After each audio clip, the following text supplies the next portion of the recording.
Hello guys, welcome to another episode of Clues, Cues and Reviews, and today we're going to be talking about My Hero Academia. Before we get into that, there's a few things I need to discuss. First of all, let's start with another apology, because for some reason I seem to always not be able to do all my videos on time. Thankfully I've only got 57 subscribers, so not everybody missed out. Hopefully though, if that did grow as a channel, I probably won't do that. I'll be more motivated to get it on time. But here's my reasonings. So one of the things I've realized, and it's something that I've been dealing with for a long time, people have addictions, right? So people have addictions to drugs, people have addictions to food, people have addictions to other things. Gambling, for example. My addiction is Football Manager. So I got Football Manager 2017 and it literally takes up your day, and it took up a lot of mine. So that messed my routine up. With that being said, this was intended yesterday. It is like 10 o'clock now, but I have many videos to do, so I will get this done as soon as possible. Without further ado, let's get into this review. It won't be a 5-point review, it will be a discussion, and I'll explain why.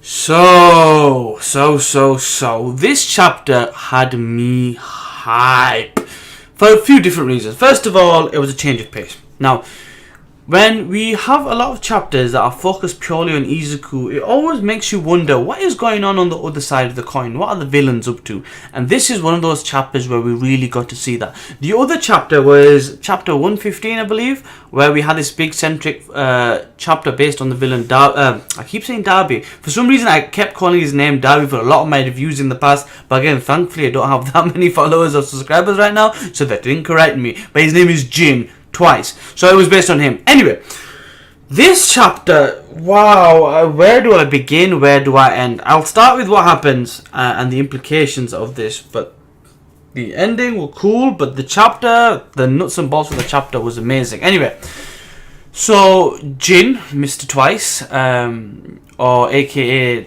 this version of Deadpool, basically wants to introduce Overhaul, or the Yakuza Lord, to the League of Villains in the attempt to recruit him. So they have this idea that, we'll bring him in, we'll see what he's like and whatever. Now, there's like a running gag between them lot, because apparently people that Jin introduced are either complete psychos, nutcases, or complete loose cannons, even though they all kind of encompass the same thing, but I just had to say it so many times. Anyway, so they go in, the idea is he's meant to be a recruit, and he's like, nah, boys, I'm not here for that. I'm going to show you my Mr. Godfather business. And he literally goes in there and he's like, okay, do you have a plan? Do you think you're going to become the next big bad villain? No, I'm going to be that guy. So that was cool, because it literally was defiance in the face of the villains.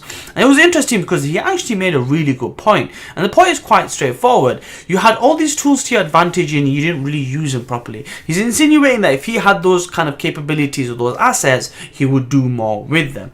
So this basically it's funny, because the members of the League of Villains are basically saying, listen chump, we don't respect you. Who are you to talk to us like that?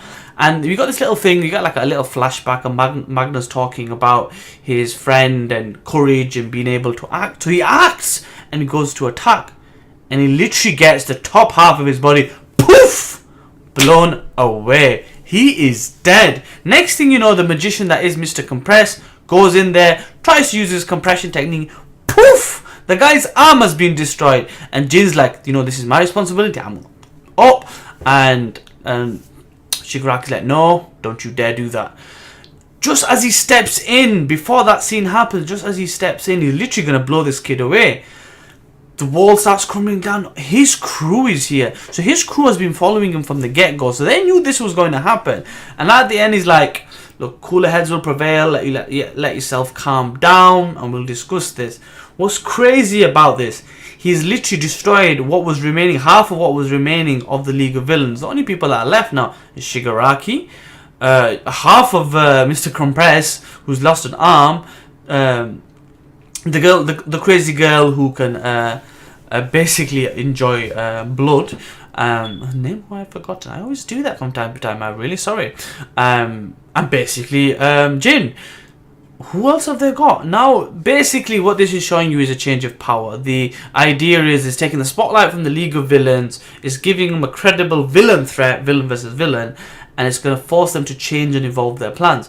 Ultimately, if Shigaraki is going to become this big bad in the future, he's going to take the reins, he has to deal with this very intelligently, because if he doesn't, he's dead. He's done. Now, with that being said, after all this craziness that literally encompasses the whole chapter, we get a little bit at the end where Mirio, Izuku meet All Might. Is this that confirmation that Mirio worked under All Might? It more than likely is. Or they might just do a curveball at us and say, oh, no, he was working for Endeavor. In any case, so many things to look forward to. I'm excited again, and I really like that about My Hero Academia, that I'm back on that hype train. I really want to see what's next. I know the anime is coming out. I'm going to do reviews on it. Look out for that, and hopefully I'll build my channel. Anyway, without saying any more, because I've discussed everything I wanted to discuss, what did you think of the chapter? Like, comment, share, subscribe, all that good stuff, and let me know in the comment section below. Anyway, peace, and yeah.